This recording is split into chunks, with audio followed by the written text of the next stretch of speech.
Hindi lahat ng sakripisyo sa ibang bansa ay nasusuklian ng ginhawa.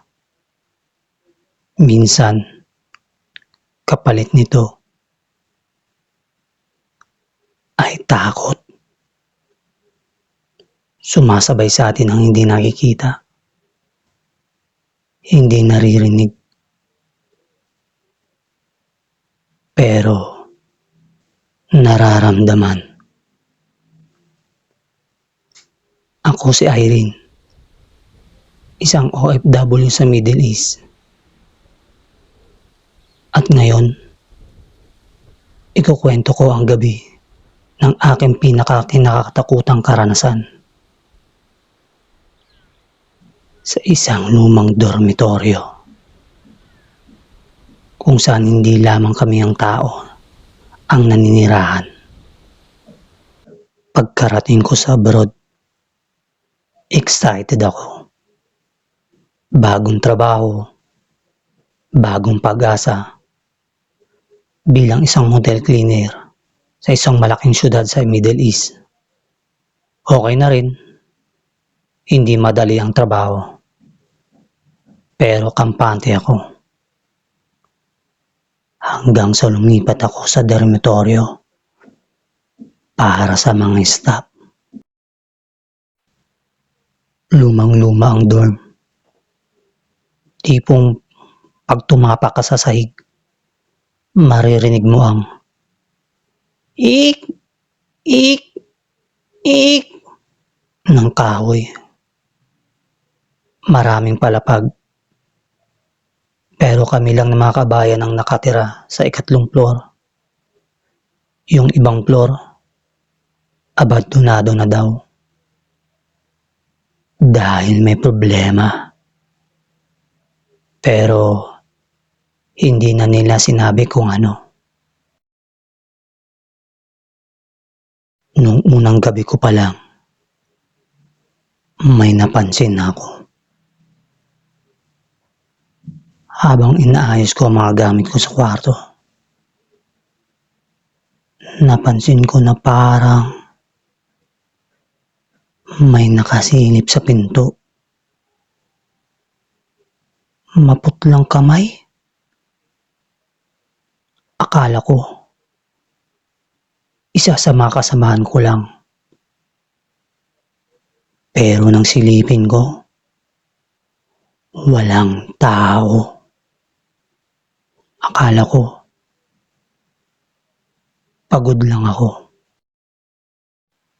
Kinagabihan, habang natutulog na kaming lahat, may narinig kaming pag-iyak. Hindi basta iyak ng tao ha. Iyak ng babae na parang may hinanakit. Mahina lang nung una.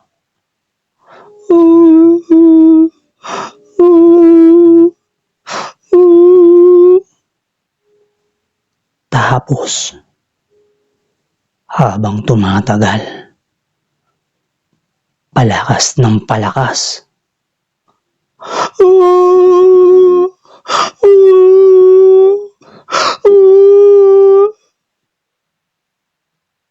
Bakit niyo ako iniwan?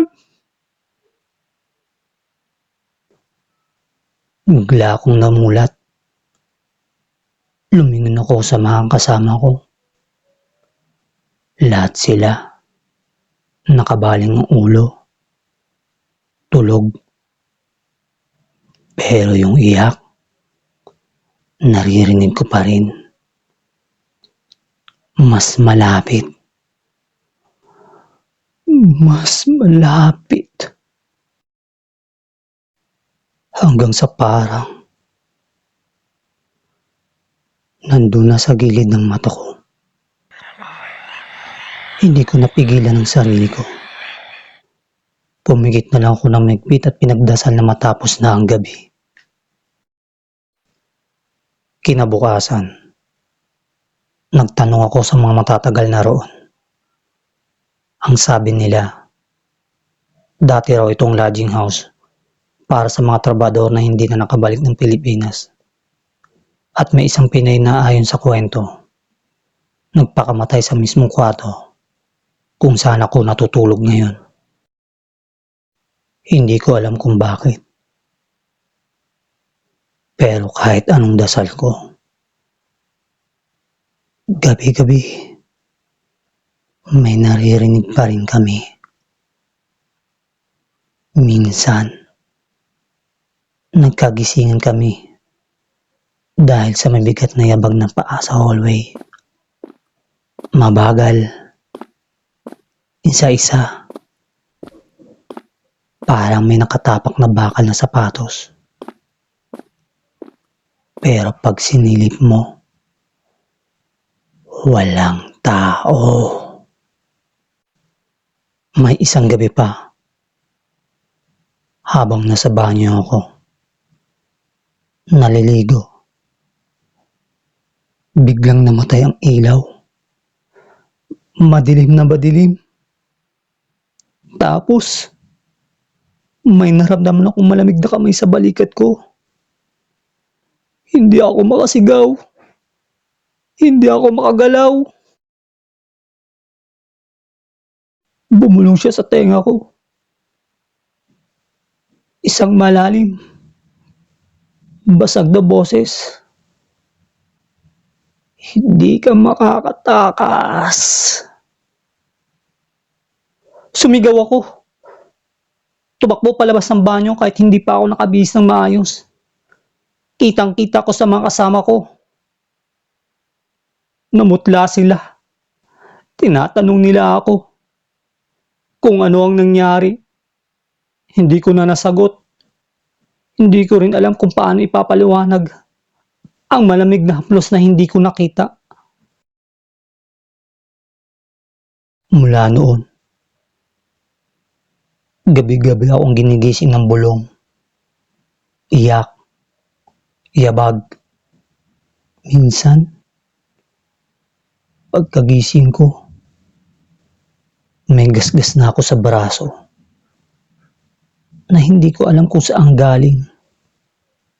Para bang may matulis na kuko na dumaan. May isa pa. Isang madaling araw, bigla kaming ginising ng sigaw ng isa naming kasamahan, si Maylin. Pagbukas ng pinto, nakita ko siya sa hallway.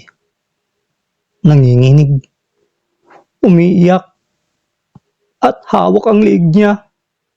May umila sa akin! May umila sa akin! Sigaw niya. Dinala siya sa ospital dahil sa trauma. Hindi na siya bumalik sa dorm mula noon. Kami namang naiwan. Hindi na rin nakatiis. Nagdesisyon kami magdasal ng collectively. Nag-alay kami ng dasal sa hallway. Pero habang nagdadasal kami, narinig naming lahat ang isang malakas na pagsara ng pinto sa kabilang dulo ng koridor. Bam! Tapos, parang may humagikgik. Malutong. Malalim. Hindi tao. Mula noon, isa-isa kaming umalis sa dorm. Ako na nga ang huli. Hindi ko alam kung hanggang ngayon may tumitira pa roon. Pero isa lang ang sigurado ako. Hindi kami ang tunay na may-ari ng lugar na iyon. At minsan, kahit anong layo mo sa pamilya, hindi mo maiwasang may iba kang kasama. Lalo na kung sila'y matagal nang naiwan. Naghihintay. Ako si Irene. At ito ang kwento ng dormitoryo na hindi ko na muling babalikan.